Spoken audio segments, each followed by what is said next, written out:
Raymond, and I am live with Vermin. We're live, people. Hold on. Look out. We're live, and we're staying alive, and life is good, and we are living large, and we are loving life, and it's great to be here. Thanks for having me. I'm just hanging out, chilling on my porch this beautiful, beautiful rainy day, and hope you're all having a really nice Saturday, because I hope it's real nice here, and I hope it's nice where you are.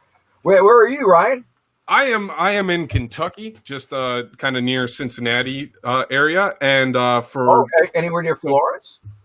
Yes, very, very familiar with Florence area. So when I was in 2008, I was running a simultaneously campaign in addition to my own. We were making the movie Vote Jesus, and so I was also campaigning as an undercover right-wing fundamentalist presidential anti-sodomite candidate named Ken Stevenson.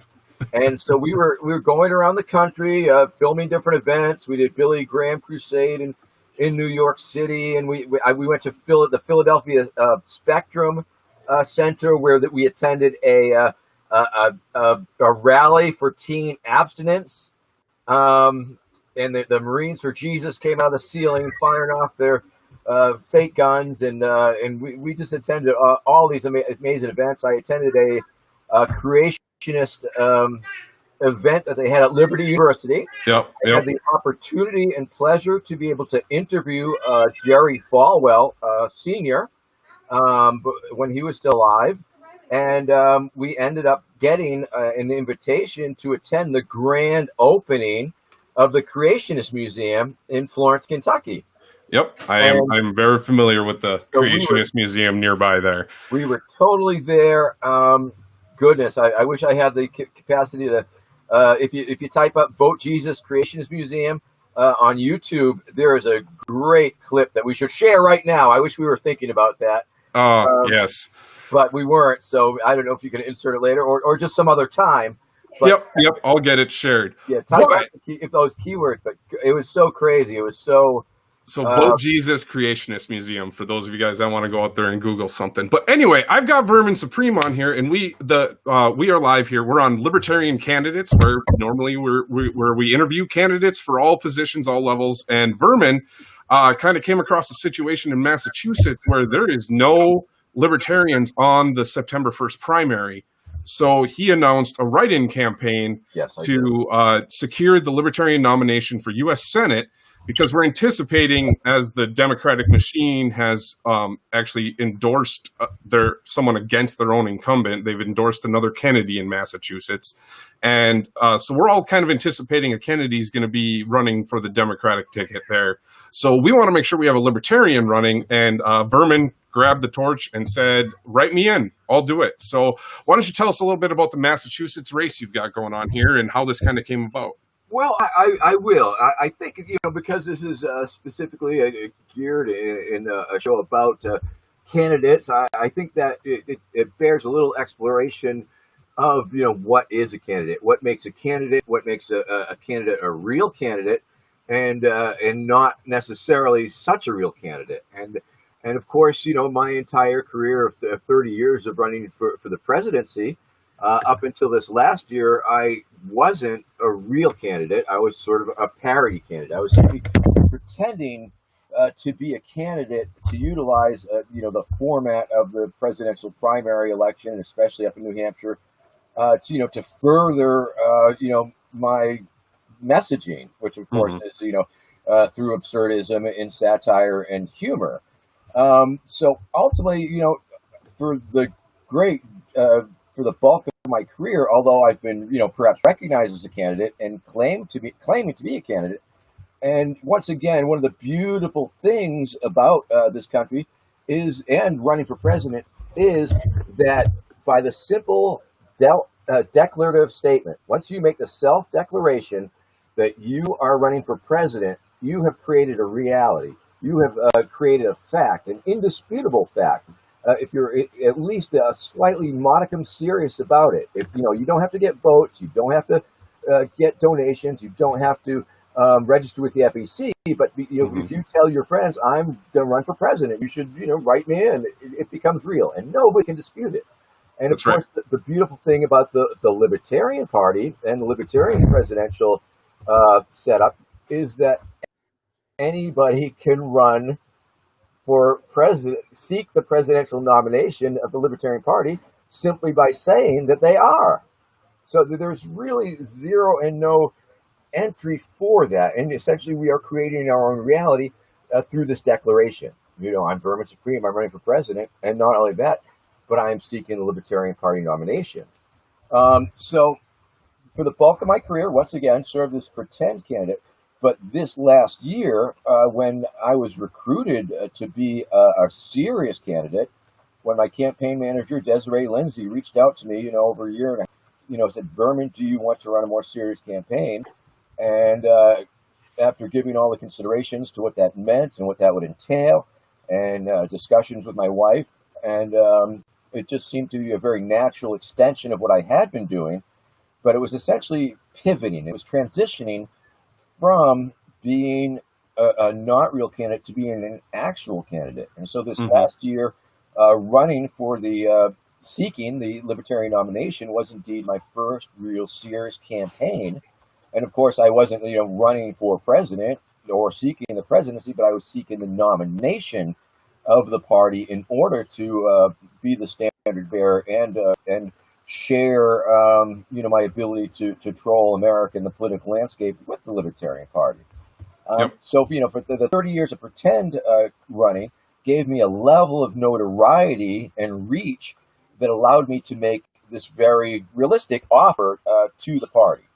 And so it was the first election that, it entailed, all these conventions and meeting and going to state conventions and actually trying to achieve this goal.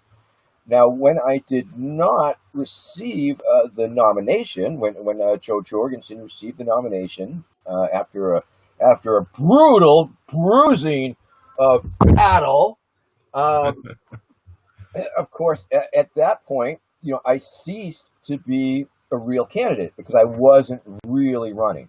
So at that point, I sort of reverted to being a more pretend candidate. And, and so for a little bit, I was pretending to seek the Democratic nomination. For a short period of time, I was pretending to seek the Republican nomination. Of course, that was simply me saying I was just for the delight of my fans out there. And, and it also allowed me to still dip into my 537 for president campaign fund. So there was that. It had a slightly practical reason. But it was funny because, although it was pretend, it's certainly still pretend in my mind. It became when the election for the Judicial Committee took place, that people actually raised that as an issue. Well, wait a minute! Now he's seeking the Republican nomination. He's not a Libertarian anymore, and that's it's a little sad because.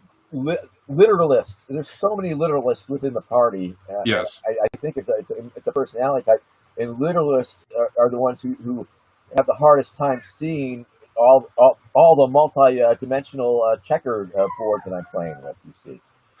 Okay. Let me wrap that up to the current campaign here, because it's very important to note that I'm not really sure this is it's not a real serious campaign at this moment. But it is serious and real enough that I'm actually seeking votes. So I think I've reverted once again to a pretend candidate who is running a slightly more realistic, because my campaign has always interacted with the real world and with the electoral process. I have certainly been on the ballot, notably in the New Hampshire primary during my pretend runs, and it came in third in 12 and came in fourth in 16. So it's always sort of overlapped, and yet I wasn't seriously seeking it. It wasn't like this. Although I was saying I was. Yep. So this current campaign for the Massachusetts congressional Senate seat came about only a few days ago, and once again, it didn't occur to me. I realized that I had not heard that the Libertarian Party of Massachusetts had put anybody up, but I didn't realize that they were still forced into a position to maintain the ballot that they still had to put a ballot out there. So the state of Massachusetts was still printing ballots for the Libertarian Party primary, but it was all completely blank. I did not realize that at the time until Derek, a friend and supporter and a subsequent honcho in my Senate race, as you will, sent me a ballot selfie of the ballot, the Libertarian ballot for Massachusetts primary, where he had written my name into every slot. And so I realized at that moment, and once again, that was like 10 days ago from this Tuesday. It was like a 10-day window that I realized that I was running a write-in campaign. I hadn't realized it at that moment. And then another friend of mine, David, had sent out a note, totally unrelated that evening. Are you running a write-in campaign for Senate in Massachusetts? And so that totally cemented it. So I reached out to my go-to campaign team, and everybody got pretty excited about it. And we realized that there was a very real likelihood that I could certainly, and once again, it was a little bit of a lark, I'll admit, but we realized that we could probably get more write-in votes than anybody else. So we could sort of claim victory, and it would be ha-ha. Now, in order for it to count, in order to move on to the general election, that would require 5,000 votes, or the equivalent of the signatures that it would have been required to get on the ballot, which is why no one was on the Libertarian ballot, because nobody had collected that many signatures. So essentially, it's an accidental run. Like many of my stunt campaigns, it sort of started on the internet randomly. And so ultimately, it was one person who wrote me in, another person asking about it, and then it became this short 10-day campaign. Now, if I had have realized it and had understood the implications and been a little more serious about it sooner, and once again, it just wasn't on my radar, I don't doubt that we may have been able to reach that threshold. Going into it with a 10-day lead time, we certainly realized that was extremely unlikely and was not one of our goals per se. But as I always have maintained, you have to use different levels and metrics of success. Mm-hmm. Metrics you use for success are very important, and ultimately, winning or losing a particular election, especially an election where you don't stand a chance up front, you can't define your success by that. Oh, I did not win the election, therefore it was a failure. No, I believe when you are running for an office, even if you don't stand a chance, you are doing your community service, you are doing the public a favor, you are exercising your rights and duties as a citizen and a person, and all of these things. And so I think that's a little bit what I'm doing. Of course, as a stunt campaign, it becomes a little bit of a publicity stunt. And of course, I'd like to point out the Vermin Supreme Institute. The is implied. It's verminsupremeinstitute.org. It's a recent creation. It's a little bit of a spin-off from my campaign, my presidential campaign. Because during the election year, we acquired an amazing amount, a pool of talent and people and individuals who really felt and believed in this sort of communication strategy of compassion, mutual aid, love, absurdity, and humor in order to propel the message forward.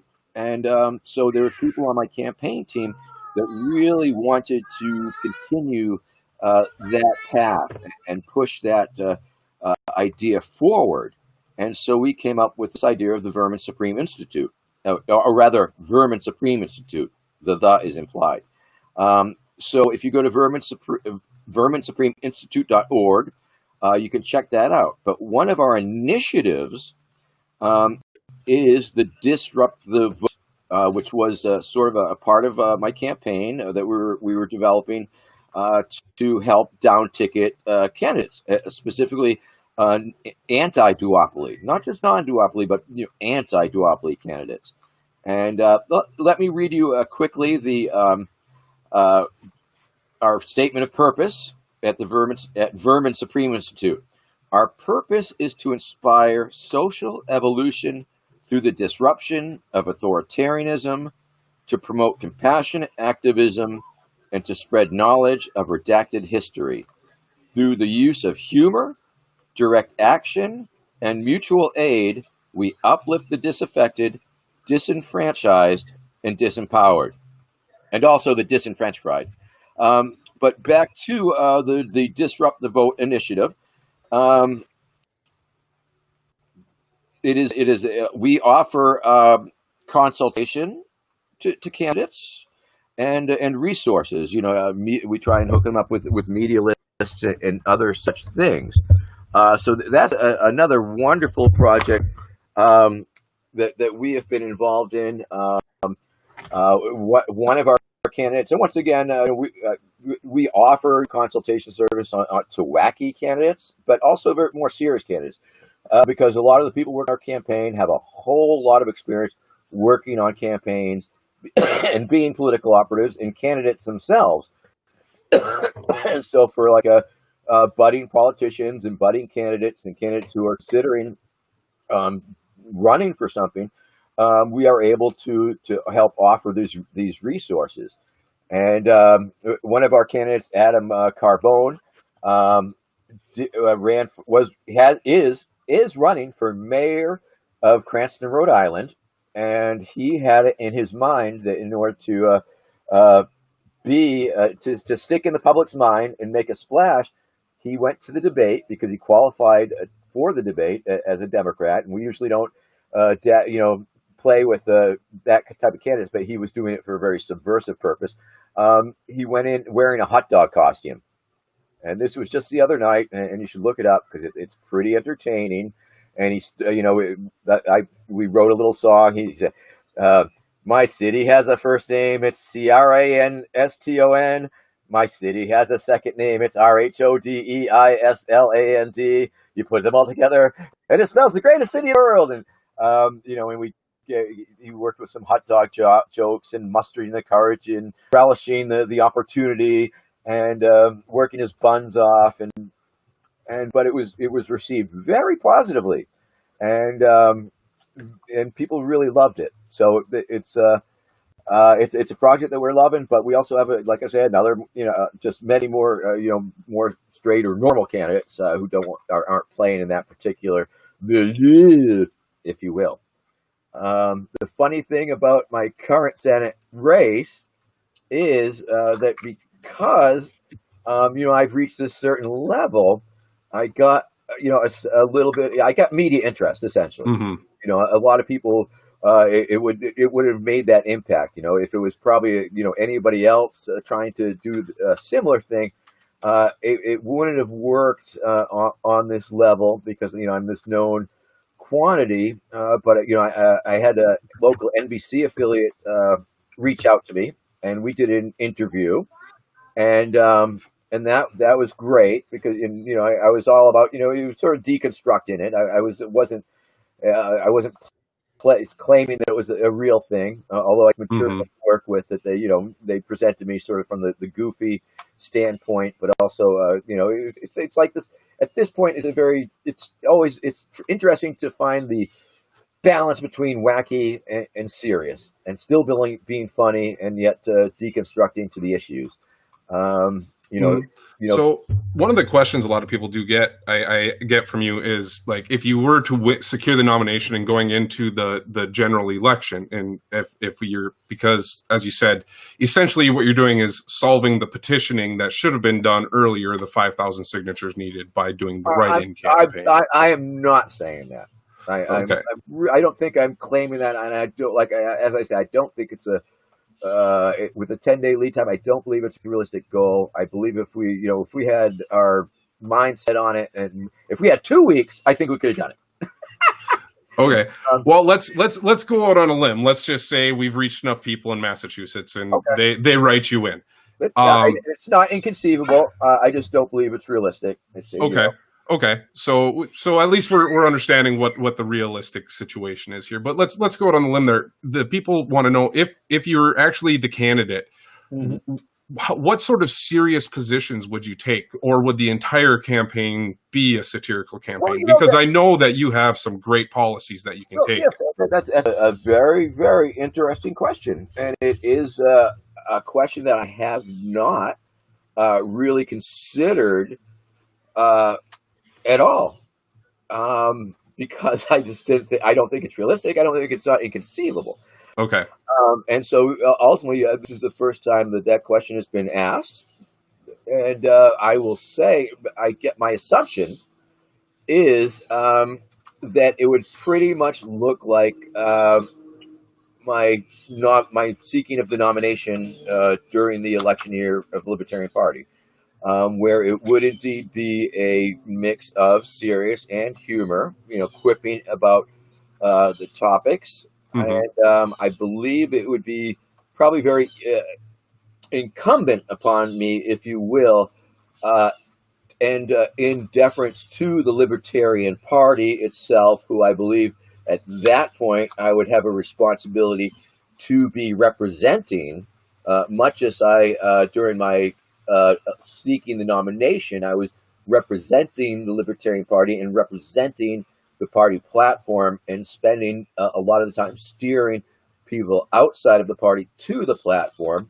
Hmm. and relying on the platform for guidance and as a blueprint during the debates. And whenever a question was asked that was specifically answered by the platform itself, I was happy to. I mean, that is where the answer to the question was. So I Hmm. would oftentimes read directly from the platform itself, because why interpret it when it's right there? And so I believe that it would be incumbent upon me to revert at that point. Let me say that. Okay. When I did not receive the nomination, I reverted from a serious campaign to a pretend campaign. Hmm. Currently, I think this is a little bit of a pretend campaign overlapping to reality.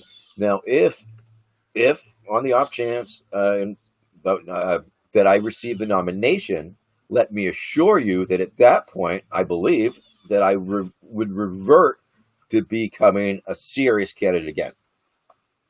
Now, Okay. Massachusetts, I believe, and I believe I would have the license to be a little looser. And of course, if I was the nominee of the presidential race, I would have been a lot looser also. I believe that I would have been the implied backing to allow Vermin to be Vermin. And if you Okay. allow Vermin to be Vermin, yes, I am doing what I can to break through the media barrier, to play some stunts. But ultimately, my responsibility would come back to be promoting the Libertarian Party and its platform. Okay. So you would use humor to bring out the platform to people as a way of conveying Yeah. it.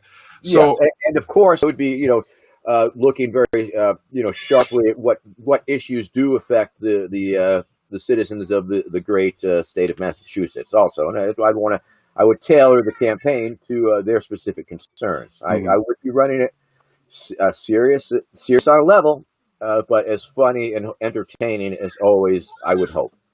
I'd have to imagine you'd be looking forward to the opportunity to troll a Markey or a Kennedy in Massachusetts, just Absolutely, because it would be absolutely. very enjoyable. I mean, the implication of being on the debates, yes. I mean, once again, ultimately, just a man with a boot on his head and a known glitter bomber, it sets up a delicious tension.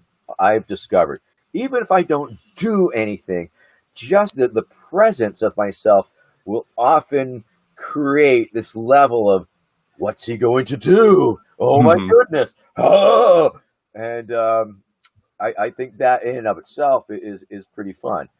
Um, the video interview that the individual from NBC did was very fun. I think y'all should look that up. It was broadcast on NECN, the New England Sports Channel, also. Okay. Um, AP, the Associated Press, Wire picked it up. The AP Wire wrote a story about the interview. That went out across the world. That is in newspapers in the Virgin Islands. It is in newspapers in Canada. And the funniest damn thing about it is that they attached this headline to it. The headline writer, wrote this letter: Vermin Supreme runs a mock Senate campaign.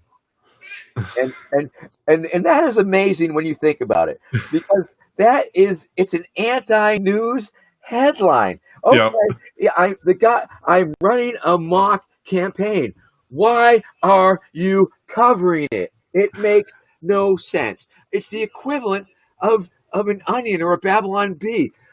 Man pretends to do something, and yet it has become newsworthy.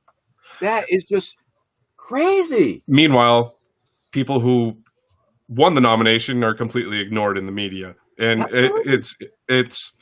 I do appreciate the media you get, and I think everyone can appreciate that, like it or not. I think all media is good media. All press is good press, no matter how you like it.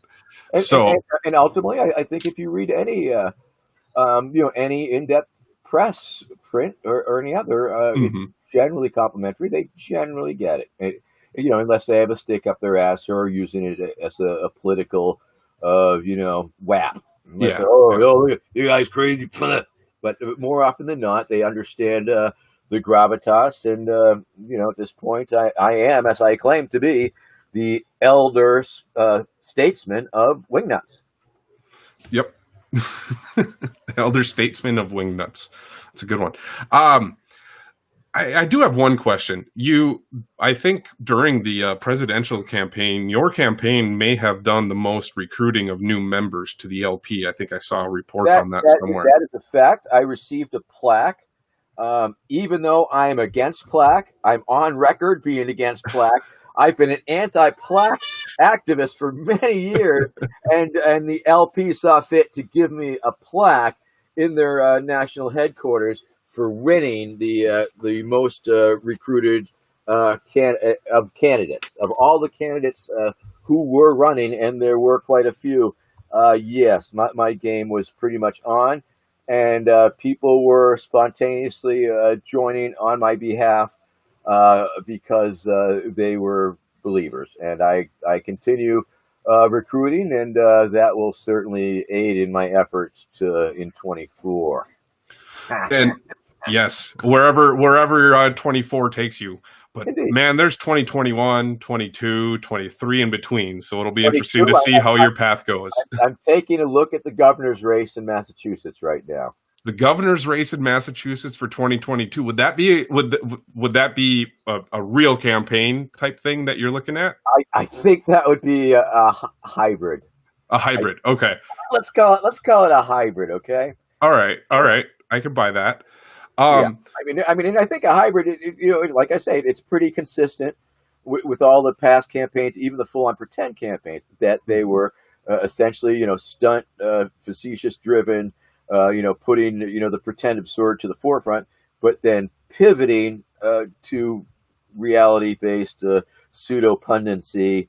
I mean, when you're running for president, it's a very different thing, I've always been happy to share my opinions. Everybody has opinions. I mean, it's all good.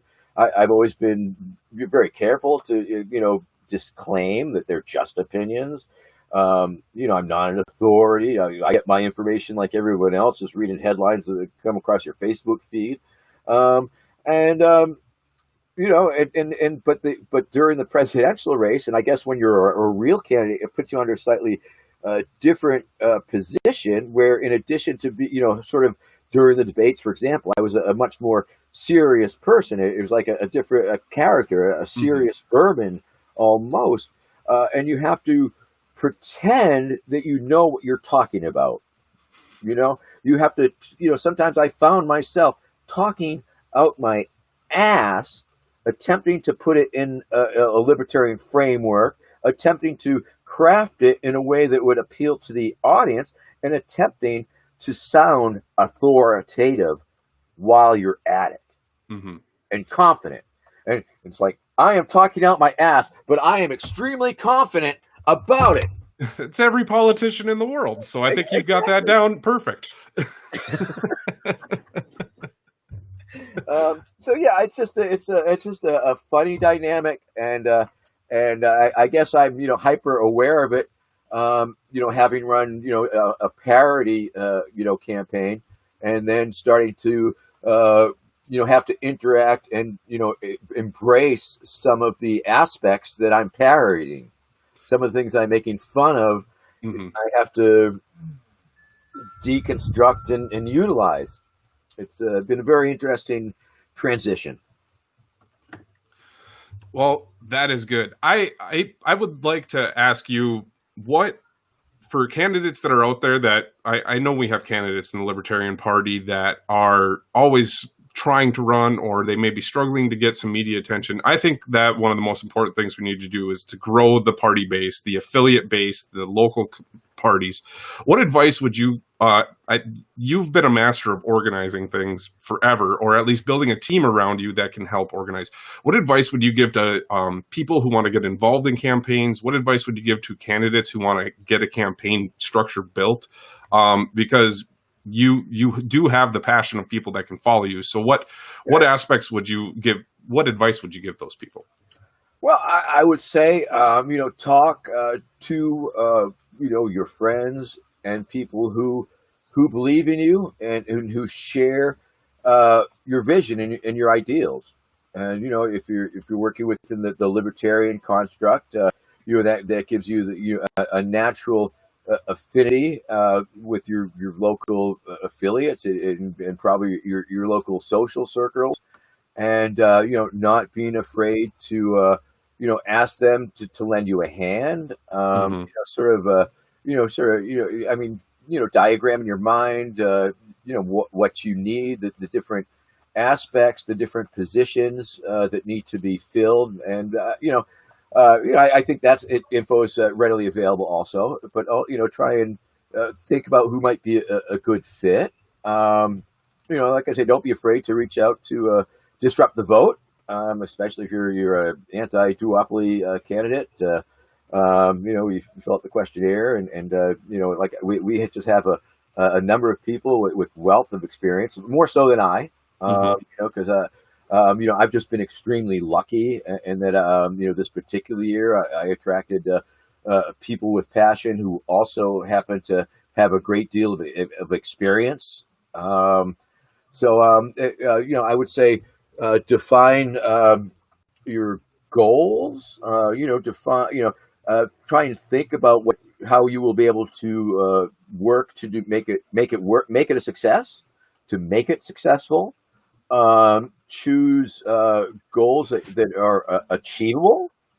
A major word of advice that I really want to give to all candidates, fringe or real or what have you: do not spend more than you can afford.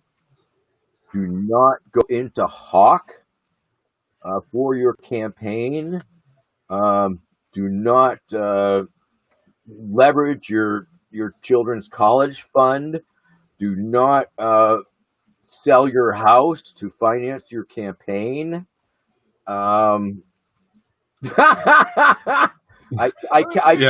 can't stress that one enough. I have seen, it is heartbreaking, and I have seen people burn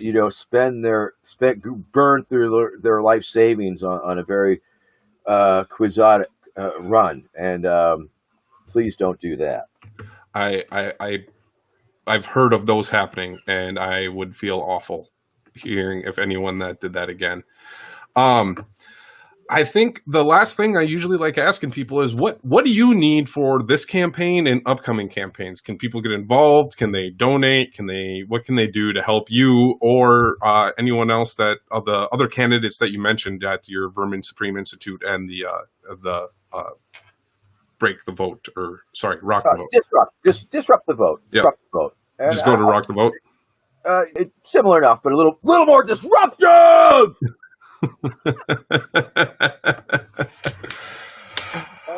You can check out our slate at verminsupremeinstitute.org. you could certainly spread the word. You can tell people in Massachusetts that they have this option. Because once again, if nothing else, we're creating a little bit of a Libertarian Party awareness that there is another opportunity for you to exercise your democracy other than the duopoly candidates you can pull a slate for. In independent. So if you're an independent Massachusetts, you can just ask for that Libertarian ballot and write in anybody you like. I prefer myself, but it's certainly not necessary. So I guess you could always donate to the Vermin Supreme Institute. We are an institute. We're we're just starting. My own personal endowment, if you know what I mean, is a little bit bigger than the endowment in the institute. The more money that we ultimately can take in, we can ultimately give away or turn around or make things happen with. I don't think I need donations for this particular run, of which there's about 3 days left. So, that's not very helpful. I won't encourage that. And we didn't really become another real campaign, if you will. You can go to verminsupreme2020.com. That was my presidential page, but ultimately I think it could pass for a Senate page. It's similar enough.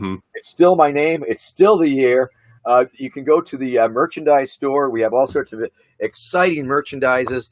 And once again, my book is right here in case you want to read a book. If you like books and like to read books, this is in fact a book that I wrote. It's called I, Pony, Blueprint for a New America. It is a look at the future. It's a story about the future long after a Vermin Supreme presidency, when everybody has their ponies, when zombie power fuels the nation, and when secret dental police have set up checkpoints every couple hundred yards. It is a warning from the people of the future to you, the people of their past, your present, that Vermin Supreme is a madman and must be stopped.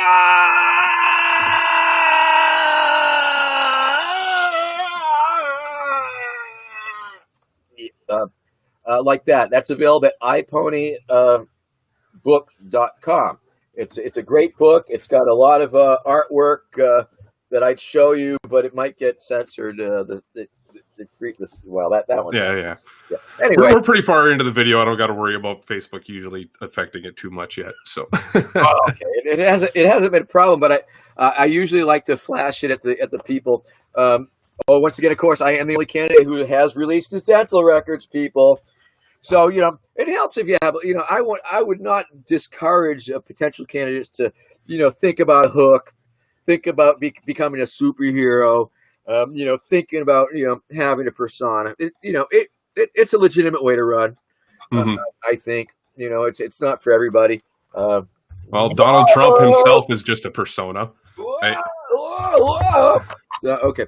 But it's not all dirty like that. There's a lot of really groovy, pony women with flamethrowers. Nice. If you like pony women with flamethrowers, if you like King Zombie Kong is a big figure. Look, there's me riding a pony to my certain death, and it's just really amazing stuff here.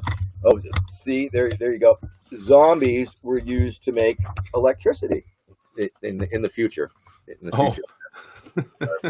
Yeah. All right. Well, I think that's about all the time we're going to have for today, though. I do appreciate you coming on, and I wish you luck in this campaign. So we don't have time for me to read the chapter with the pony erotica in it, is what you're saying? No, probably not today, but we could maybe arrange that for a late night show and just kind of let you go if you need some time. Okay, we could make that happen sometime. All right. You know how to get a hold of me. Brian, thank you very much. And, I understand that I'm an unconventional candidate, if you will, but, I believe that I have developed a certain specific communication strategy, and it has seemed to have worked for me on a number of different levels. And I would never discourage anybody for challenging preconceived notions and reality itself. Mm-hmm. So, don't be shy. Don't be afraid to create a scene and make a ruckus, and have some fun. Have some fun with your campaign for sure. And thank you very much for having me. I appreciate you coming on. Thank you very much. Together, we will ride our ponies to a zombie-powered future.